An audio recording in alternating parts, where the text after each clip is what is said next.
For as long as I can remember, they've been telling us to enjoy it while they're young, but our days are filled with chaos and stress and cooking and endless laundry piles. Where's the time to enjoy it? Yeah, that's what I always thought too.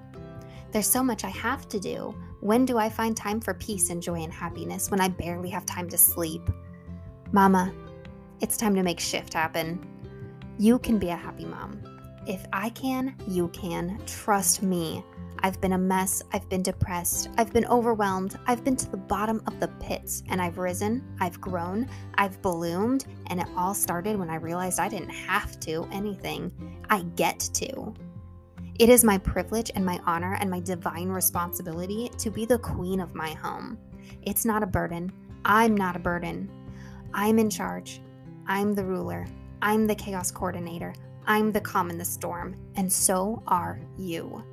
Come with me. Let's rise, mamas. Adjust your crown, accept your responsibility, change the effing world together. It's all in the way we choose to see it. I'm so glad you're here, friend. You're listening to Meant to Bloom with Brittany Clarkson. Hey, friend. Today, I'd like to share with you an interview that I did on my Instagram page last year with Caitlin Jones. Kate is a multi-passionate woman who I see as a professional encourager and part-time comedian.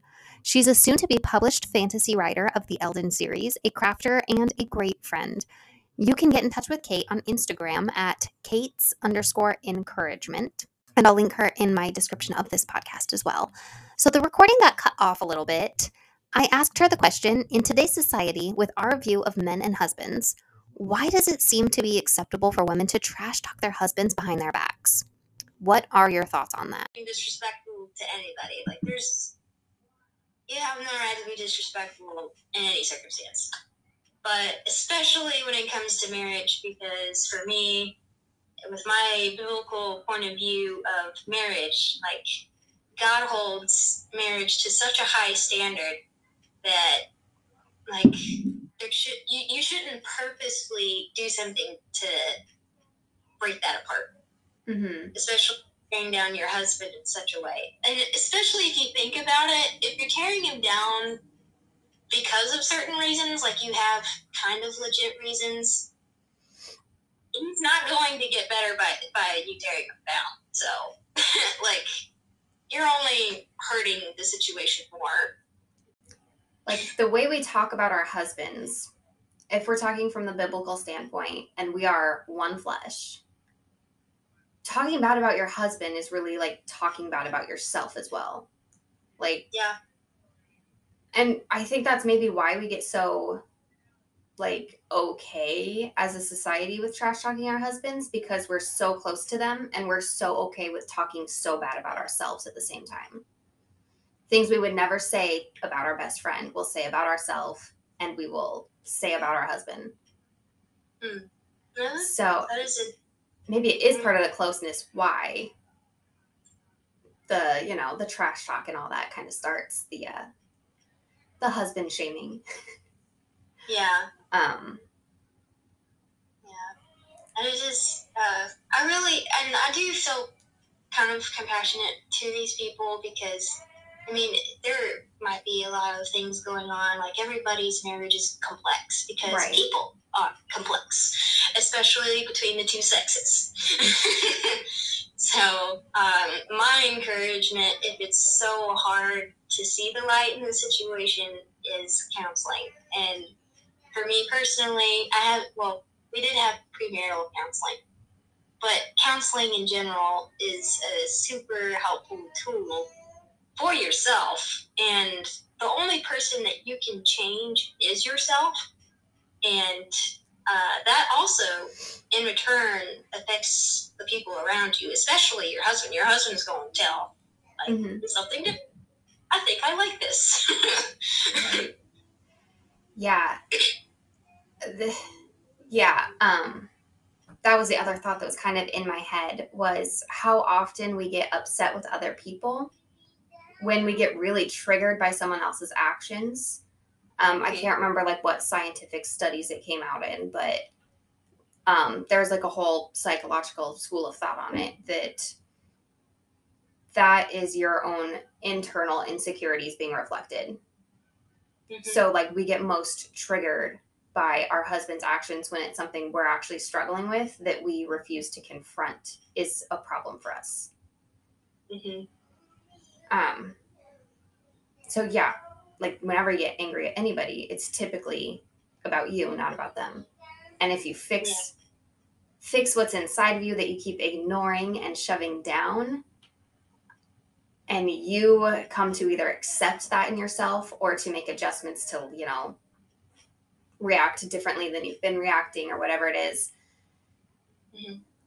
then you're no longer as triggered when someone else has that reaction because you have a new level of understanding where you see it and you don't think like, oh my gosh, they're so mean for yelling. You think they must have been really hurt if they're going to yell at this person right now. Like that type of thing.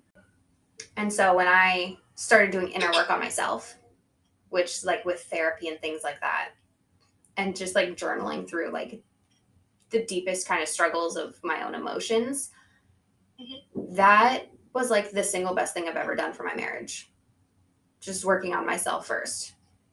Yeah. Because then I was able to accept him as a human and love him where he is instead of picking apart every little thing about him. Right. Because that's the best way to drive a wedge through a marriage is just picking apart all the little things that don't actually matter. Yeah, and that's something huge. Like, okay, so I guess we should lay out, like, who's talking. So I have been married since May of 2020, so I haven't quite reached the 2-year mark. And I don't have any kids, but I can tell you from the little bit of time that I've been married that, like, before you're married, you might not notice a ton of things that your spouse does that's really, really aggravating because you don't live together. Well, I mean, that's what they wait till marriage. And I can tell you that there's been a lot of things, and I'm like, I'm just like my mom. Like, just little things that aggravate me that I remember my mom being aggravated with. I'm like, why can't you just put the socks in the hamper yourself? Like, this just really isn't a big deal.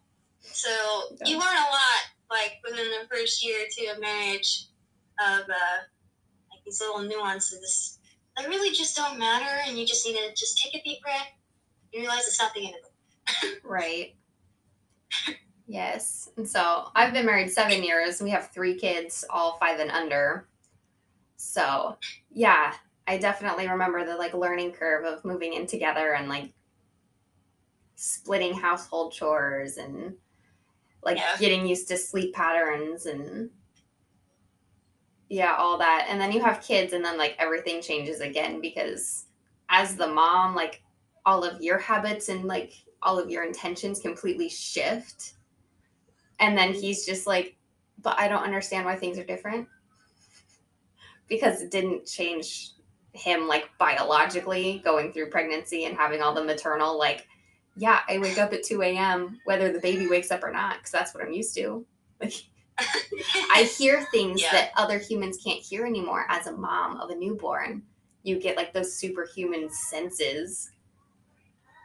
And then it's really easy to get frustrated with him for not even waking up when a baby cries. Thing to experience, but right. Yeah. So, I mean, yeah, I think it just keeps going like that is every new stage of life. It's just, you got to relearn. Everybody's always changing. So, yeah. And, people pick up new habits along the way too that can feel annoying when, it's not your habit. And that's something that change does to anybody, whether you're married or not. Like, change really rock your world. Whether for the good or the bad. I mean, even if it is bad, like, you can always learn from it. And that's the really beautiful thing about marriage for me that I think of is you get to go through life with this man or with this woman, like, depending on the perspective, like, you're looking at with your spouse. And, like, regardless of the changes, whether, like, you're moving or you have kids or you, like, all the things that can happen in your life, because life is messy and life is unpredictable. You still have your spouse to look to like help you along the way. And I think that's pretty cool. It's like having your best friend for life. Yeah. I think as like a society, we lose that perspective of like your husband is like your forever companion and you get to do life together. It's not an added obstacle. Mm-hmm.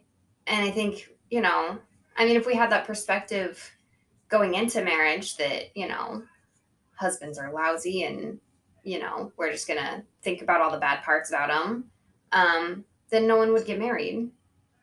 Yeah, and even if they did, like, I don't expect it to be successful with that kind of mentality. Right. It's like, yeah. Yeah, that definitely, like, perspective is huge. Not just in marriage, but it helps your overall attitude, how you react to situations and whatnot. Yeah. What's that other point that we had on there? I'm looking at a comment from Lacey. Thanks. I think there is a difference in talking crap about your partner about the small things versus speaking genuine support or advice from an appropriate mentor during a troubling time. Yes, absolutely. When I think about like trash talking my husband, I think like when you're just like out with the girls or like having coffee and you all just start like that little like, oh, your husband's bad, like listen to what my husband did. Yeah. Where it's like it's not helping anybody to have a group of women all complaining about their husbands. Right. Even though it seems like that can be so harmless. Yeah, if you have those small annoyances, you shouldn't ignore them. We just shouldn't be like gossiping about it. Because gossiping doesn't help. Bringing it to the person definitely does. Or, should. If there's mutual respect. Right. Yeah, Lacey, you making good points there. I would be hurt. Shoot, if I found out my husband was like talking bad about me, I would be heartbroken, man. Right. And I just couldn't handle. I wouldn't be able to handle that. That'd be. And also what Lacey had mentioned. Let's see. I gotta scroll back up. Yeah, if there is something going on in your marriage that you honestly don't know how to approach, like, I mean, marriage is a learning process. And if there is like something of genuine concern, definitely seek out somebody who has been there and done that is a wise counsel. It doesn't have to be a counselor, but like I've got like people in my life from church or that I've just known that I would definitely go to ask questions like, what would you do in this situation? So another point we were wanting to discuss was about like the honeymoon having to end. Oh yeah, man. Whenever I was getting married, and I hate the comments of like, wait until the honeymoon phase is over. Your eyes will be opened, and I'm like, okay. So first off, I try to be as level-headed as possible as a person. I am emotional. I will say that. So that can be difficult sometimes. But when it comes to people, I know people are flawed. Like, I knew before getting into marriage that Jordan was not perfect. So, like, infatuation, yes, like, I thought he was amazing. And I still think he is an amazing man. But, but the thought of the honeymoon phase has to end. I don't like that. Like, then what you're saying there is, like, you no longer have fun after a certain period of time. Right. It's like, yes, the honeymoon has to end because that's a phase. But why are people always insinuating that everything sucks after that? Like, why does it have to be bad when the honeymoon phase is over?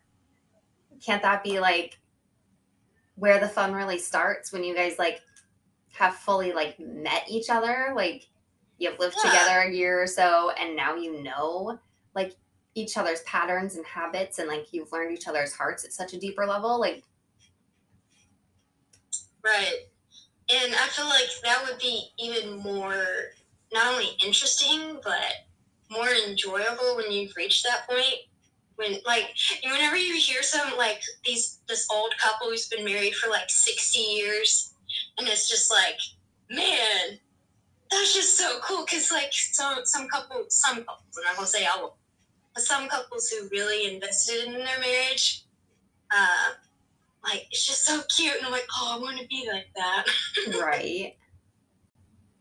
Yeah, I think if we just looked at every phase more as like a time of learning, you're building the marriage. The honeymoon phase is just like the first block on a 60-year marriage. Yeah. Lacey made a comment again, different phases are special in their own space. And that's definitely true. And in God's word, it says, like, there is a time and season for everything. Mm-hmm. So you aren't always going to be happy and joyful and beautiful rainbows and unicorns. Right. It's not going to be like that. But like I mentioned before, the thought of being able to go through all of those seasons with this one man or with this one woman, that, like, it's great. Like, right. You don't have to go through this alone, which is a big theme in the Bible. Like, we are meant for relations. So right. I think sometimes when we start getting like irritated in the marriage, it's that we forget, like, yeah, marriage isn't sunshine and rainbows all the time, but also if you were all by yourself, it wouldn't be sunshine and rainbows all the time either. And I think we forget that, and we start to like take the things that would be hurting if we were on our own, and we just start like putting them where they don't belong and being like, I'm hurting right now because you won't put the socks in the hamper. Instead of like, I'm hurting right now because this deep pain that's like been eating away at me for years and I've just never resolved it. Like, we're just misplacing the negativity. But yeah, I mean, the enemy loves to destroy marriage. And I have recently started seeing, like, every time I'm mad at my husband for something, and then, we always have this habit of, if we get mad at each other, we just like give each other space for a few minutes, and then everything's usually totally fine because we get mad about dumb stuff that doesn't really need resolved. It's like, why'd you leave a sink on the counter again? That kind of thing. So like when I'm rage cleaning the kitchen, I have all this time to myself to think, and I always just like immediately forget why I'm mad at him. And then recently I've just been thinking, like, everything is going really great in life. Why is this dumb little thing causing a hiccup in one of the like most important pieces of my life right now? Like, having a strong marriage is important to raise like my strong children in. Like, I don't want to be a single mom, so why am I so mad at this little thing that like wouldn't cause me to leave my husband? And I'm realizing it's like it's a spiritual warfare, kind of an attack happening on me. And I'm like, this isn't something that me and him are actually like mad about, but it's causing such a stir. And I can just feel like the negative energy around. And it's like, this isn't us fighting each other. Right. It's us together fighting the enemy. So now I'm going to go over the board and like apologize and like just, love my husband the way the enemy doesn't want me to. Right. And that's a huge thing to keep in mind, because, like you said, like, it's not always just about your husband or things that trigger you. Like, it can also be a spiritual warfare kind of thing, because that's real. Yeah. And definitely have to be in prayer over that protection, because you don't want that kind of thing to raise its head and cause even more trouble than what it should. Right. So the last point I have written down was my note from the Sherlock Gnomes movie. that I was, telling you about. So for anyone who's never seen Sherlock Gnomes, there's this part, like, the garden is in trouble and Nomeo and Juliet have to, like, protect it. But it's also their anniversary, and Nomeo is going out of his way to try to get this flower for Juliet. And Juliet is just, like, not giving him the time of day. She's completely, like, laser focused on saving the garden. And there's one point where she just turns to him and she says, "The garden can't wait. You can." And you just watch him, like, be heartbroken. And I thought to myself, watching this for, like, the millionth time with my kids, and I'm just like, how many times have I done that to my husband? Like, totally put something else priority over him instead of, like, coming alongside of him and going through it together. Yeah. And especially in the situation that they were personifying in the movie, like, that just breaks my heart. Like, he's trying his best to, like, please her and, like show how much he loves her, and just to, like, blow him off like that. Oh, man. Heart stab. Right. Yeah. But, I mean, as far as real life circumstances, because we're people and not gnomes, we can easily do that. Like, it could be work, it could be kids, it could be, like, whatever that is taking precedence over your marriage. It can really damage it if you continue to prioritize in a way that's unhealthy. So, right. You definitely have to keep in mind. And it's real easy to do that. Yeah. Right. I mean, there's definitely seasons where, like, you need to allocate, like, more time for, work or something around the house or the kids. Yeah. But we can do that in a more respectful way than getting really stressed out about the thing we're trying to prioritize and then just shutting him down and shutting him out.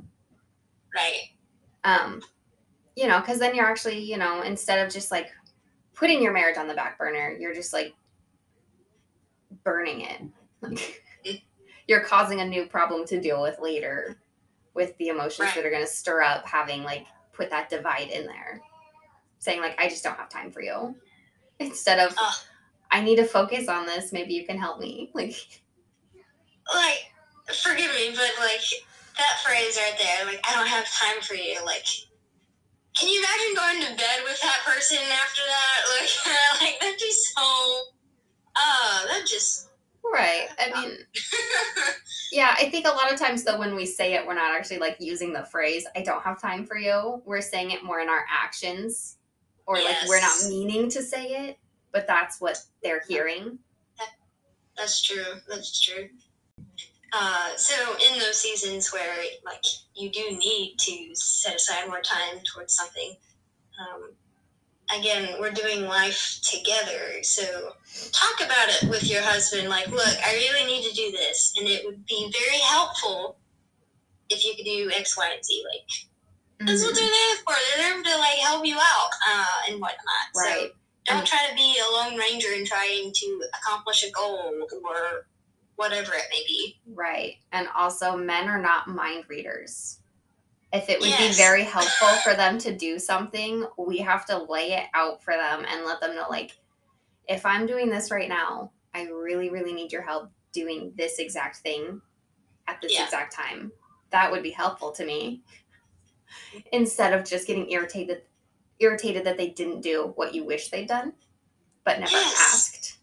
Or sometimes we say something, like, in passing and think in our heads, like, we asked them to do that. But actually, that's not how the communication works between, like, the man and the woman. And he needs you to, like, look him in the eyes and be like, I need this done. This isn't like, would be nice if you do it. Like, I need you to do this for me. Yes. And I don't know if the Lord made us this way or if this, like, is a part of our sin nature. I don't know which is which in this instance, but that is the most common thing I hear from most women, and no matter how long they've been married. It's like, all right, men don't read minds. Okay, you Mhm. guys tell him, lay it out. Don't be vague. Don't be passive aggressive or whatever, Right. because he's gonna have no idea that you're actually asking him to do something unless you just lay it out. Mm-hmm. Yeah, absolutely. But it really, because for us, as far, I know I'm generalizing, but in this situation, we both agree, like, it's kind of aggravating that we have to do that, right? Yeah. That, like, we have to learn how to be better people. Like, that's really, like, the biggest annoyance in my life. One of the biggest things in marriage is communication.